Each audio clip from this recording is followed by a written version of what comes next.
Spiritual Pathways to World Peace. An interview with Patricia Hunt Perry, political scientist and teacher at Ramapo College in New Jersey. She has done work on PBS with a television series called Prospects for Humanity, and has also done a radio series in New York on social, political, and spiritual issues. Her main interests are on issues of world peace and the spiritual foundations leading to peace. Interviewer for the program is William Metzger, a Unitarian minister and managing editor of the American Theosophist magazine. Well, as a political scientist interested in spiritual issues, do you find that to be unusual in your experiences with other political scientists? Well, these days I do, William, but I mean, political science has turned to quantification and that kind of analysis a good deal, but let's not forget the ancient roots of political science are really in the spiritual, what we might call religious. I mean, Socrates was a mystic. Augustine and Aquinas were religious men. Henry David Thoreau in our country was a transcendentalist influenced by the East. So the roots of political science are in the kind of spiritual traditions, but today a lot of it has gone in another direction, but we're going to help move it back again. And you blend these in your teaching? Yes, I do. In my own teaching, I approach things from a kind of larger point of view, we might say. I certainly am very interested in the tradition, the real traditional political science. But, and there's a lot that has been done with the modern analysis that's been helpful. It's just not my major interest. It's a tool. As far as I'm concerned, it's a small tool. Right. And when you speak about the issue of peace, you speak a great deal about peace from the standpoint of inner peace. And I'm wondering if you would say something about that. Right. I do, because I think that for many, many centuries, people have been trying to manipulate political institutions and thereby creating a good world. Now, these people have been very well intentioned. But for myself, I think that perhaps the manipulation of political institutions alone is not enough, that we need to transform the individuals who are in those institutions. That's why I'm very fond of saying that there's never really been a real revolution. The revolutions that have occurred politically over the centuries have merely changed the location of power. They've done nothing about transforming individuals, putting them into a new situation, but also bringing about a transformation of the individual so that something new is really created in the world. And how does one transform the individual? What are the techniques, right. the methodologies? Oh, well, I don't know, William. It's easier to study political techniques because they're all outlined very carefully for you in books. I think that there is no overall blueprint, but I do think that it's very good to start looking at our language, to approach the spiritual traditions in a way that might have us understand that there may be something there for us to learn from various kinds of spiritual traditions, and to really look again, perhaps search for new paradigms, new ways of being in the world, so that just the political is not separated from right action, right living in community, the right way we deal with other human beings. What kinds of experiences have you had in political action in the world on behalf of peace? What have you observed as you've worked with political activist types? Well, I was very active in the 60s and in the early 70s, both in the anti-war movement and in the civil rights movement. And I, like many people, I think, found that that political answers did not give us all of the answers that we really needed, that something else needed to be done as well. And so in my own work now, I would say that I am still very politically involved, but that it comes from a different place. I'm very keen in my own political work to see that we do not make a them and an us, that we don't let political, ideological kinds of divisions keep us apart as human beings. We're all part of a common humanity. We're all part of a common species. And I think we need to begin to focus on that. One of my colleagues talks about war as a species disorder. I think that's helpful. I think that's very helpful. That's an intriguing concept. Carry the individual psychiatric evaluation to a larger social Right. group. Right. You've spoken also of peace as wholeness, and that seems to me to relate to that Yes. concept. That's right. Actually in the language even, you can look at some other languages and find that the word peace is used as a time of coming together, a wholeness, a completeness. Whereas in the Western tradition, it has more meant the ending of strife or the absence of war. I think we need to look at peace in other ways. You know, it's very unfortunate, William, the way the term is used in our society today. Even political entities do things like change the conception. The Pentagon, for example, changed the term lasting peace to permanent pre-hostility. That's a quote. And the military changed the term civilian deaths to, quote, collateral damage.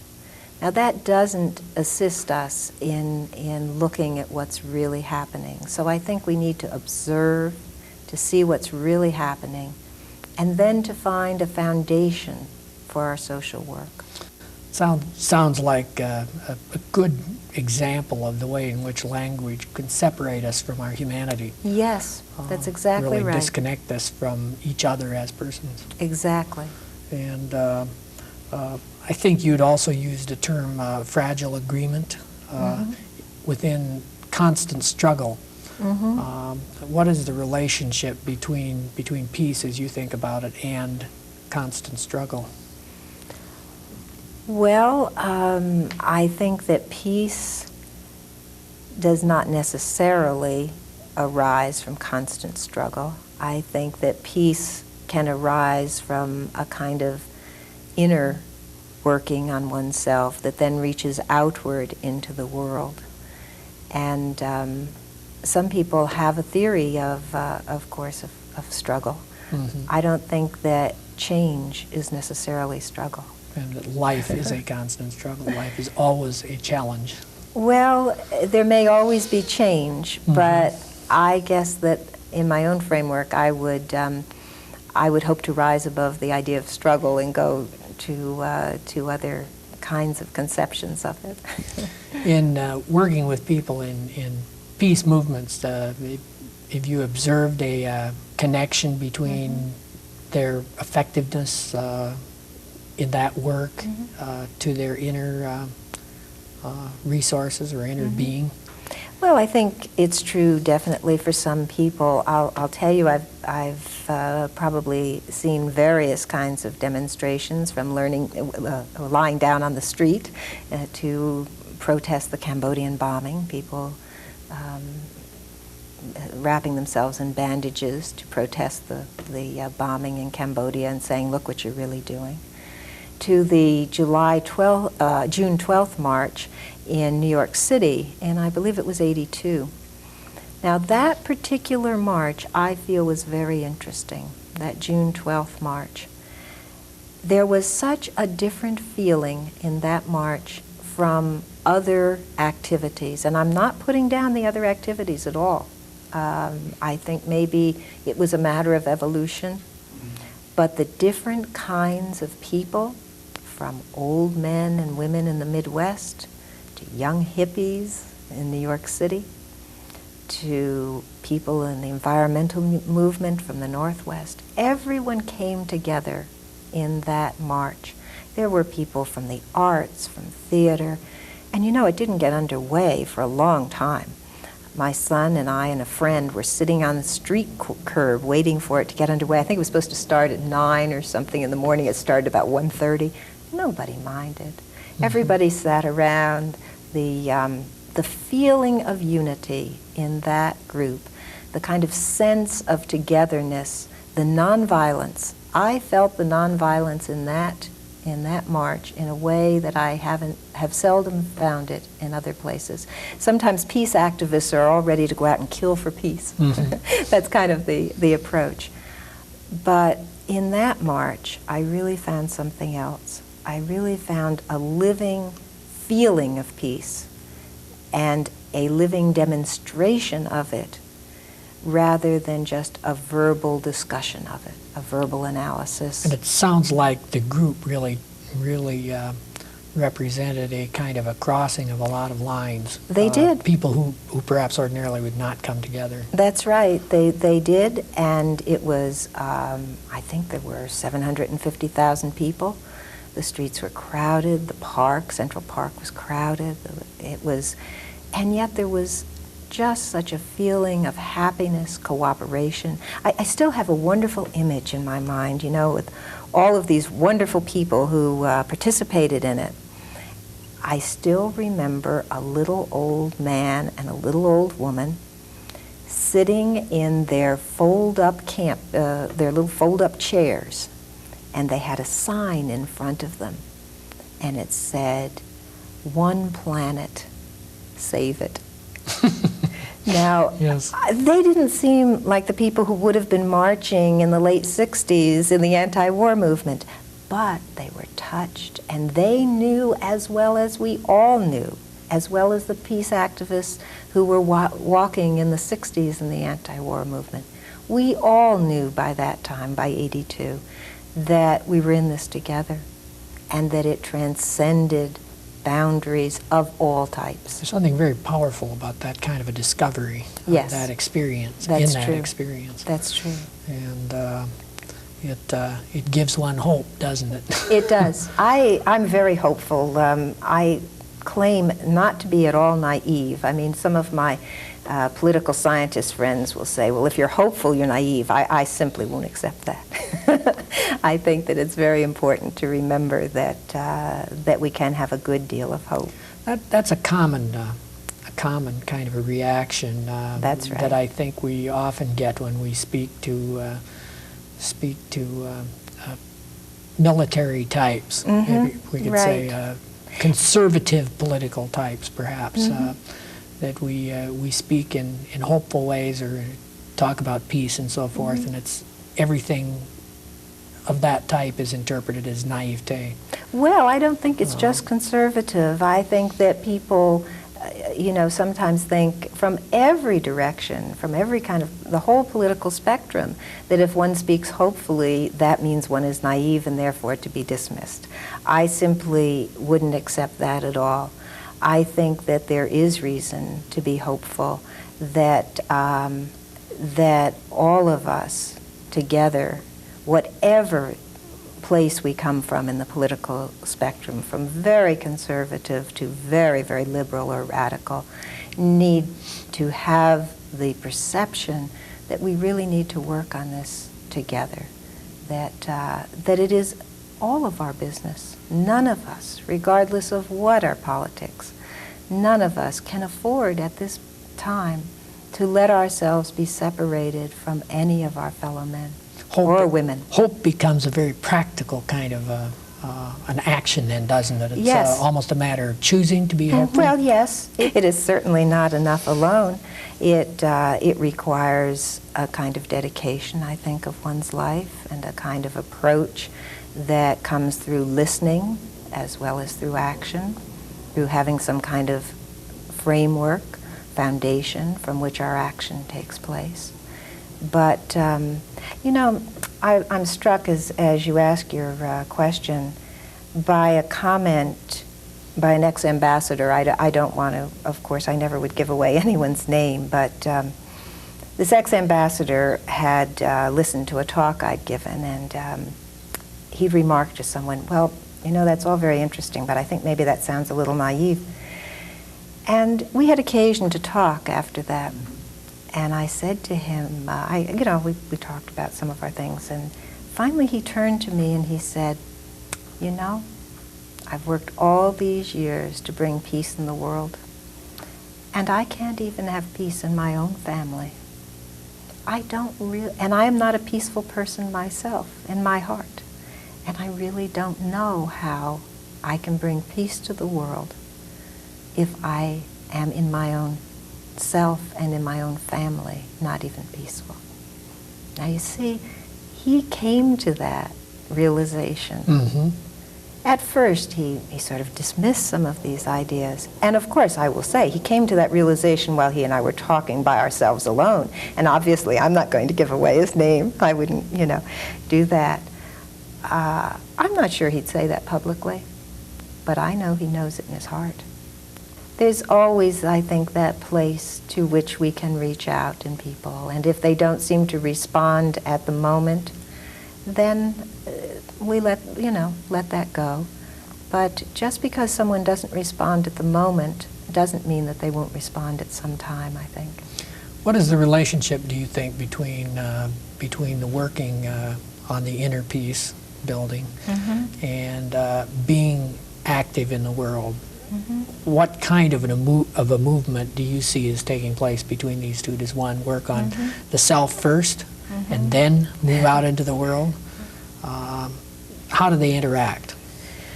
Well, that's a question that I've been struggling with myself, so I enjoy talking about it with you. For myself, I find that it was necessary perhaps to pull back a little bit from political action for a period of time and then to become very involved again, but still being very involved with the world while I am also working on myself, as the term might be. So that I see those two as going together for myself. Now, there are other people who have withdrawn to a monastery, to an ashram, to a mountain, wherever, and who feel that they can't take political action until they have done a certain kind of work on themselves in that kind of secluded way. I really respect that too. So I think there isn't a blueprint, that there are various ways of approaching this. As Gandhi said, for Gandhi, his religious action was part of his political action. His spiritual action became an integral part of the way he worked for social change. That's how I feel. And I feel that to take action is part of what right action is part of what I would feel comfortable doing. But let's remember, there were times when Gandhi drew apart. I think, I may have the dates exactly wrong, but within a framework, Gandhi withdrew, and when they wanted him to take a particular action, he said, I have to go and think about this or meditate on it. I have to go meditate. And the people came back and said, well, what are you going to do? And he said, I'm still meditating. You know how political people are. Well, they came back and they said, well, what are you going to do, Gandhiji? And he said, I'm still meditating. And he meditated and he meditated. And then finally, he went on the Great Salt March, the Salt March to the sea. And that was his political action, and that was a strong political action that Gandhi took. And the time alone was preparation for that. Yes. The meditation was a preparation for social action. Now, it may have taken him, my remembrance is it was around 3 months. I may be right or wrong about that, but let's say it took him a period of weeks. It might take somebody a period of hours, weeks, months, years. But whatever it takes, that is for the individual, I think, to deal with himself or herself. And from that then can come a kind of right political action.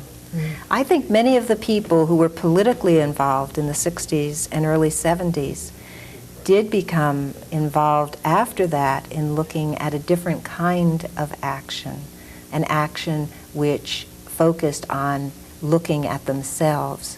Now it seems to me we may see those two things coming together. which I would see as a potential, I'm not sure how it'll work out, but I'm hopeful, as a potential for really right political action in the world.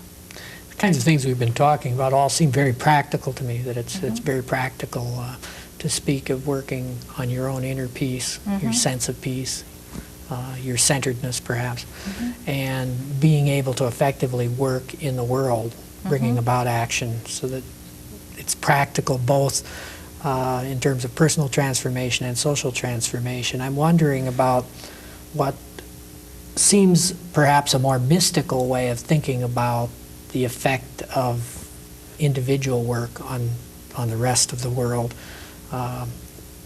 that comes to us through the kind of talk we've been hearing around the 100th monkey concept and the idea that that how one that when one thinks, one's thought processes also move out into the world. I'm wondering if you could say anything about how you see that. Right. Well, we certainly the relationship between the individual and society then. Right. We certainly may hope that the 100th monkey phenomenon that Lyle Watson and others have talked about will work in our world. We certainly may hope that. At least from a positive perspective. Right, from a positive could perspective. Work in the other direction. That's true. From a if positive reality is. Right, from a positive perspective, we certainly may hope that. Actually, there are people who are manifesting this kind of work in the world, such as a man named A.T. Aratne in Sri Lanka. He has a movement called the Sarvodaya Shramadana movement. And it is a spiritually based movement, not just on one religion. It's strongly influenced by Buddhism, but also by Christianity and Hinduism.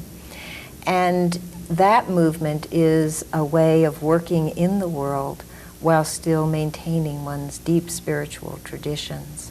So that may be a manifestation of the way that, that some leaders may be moving.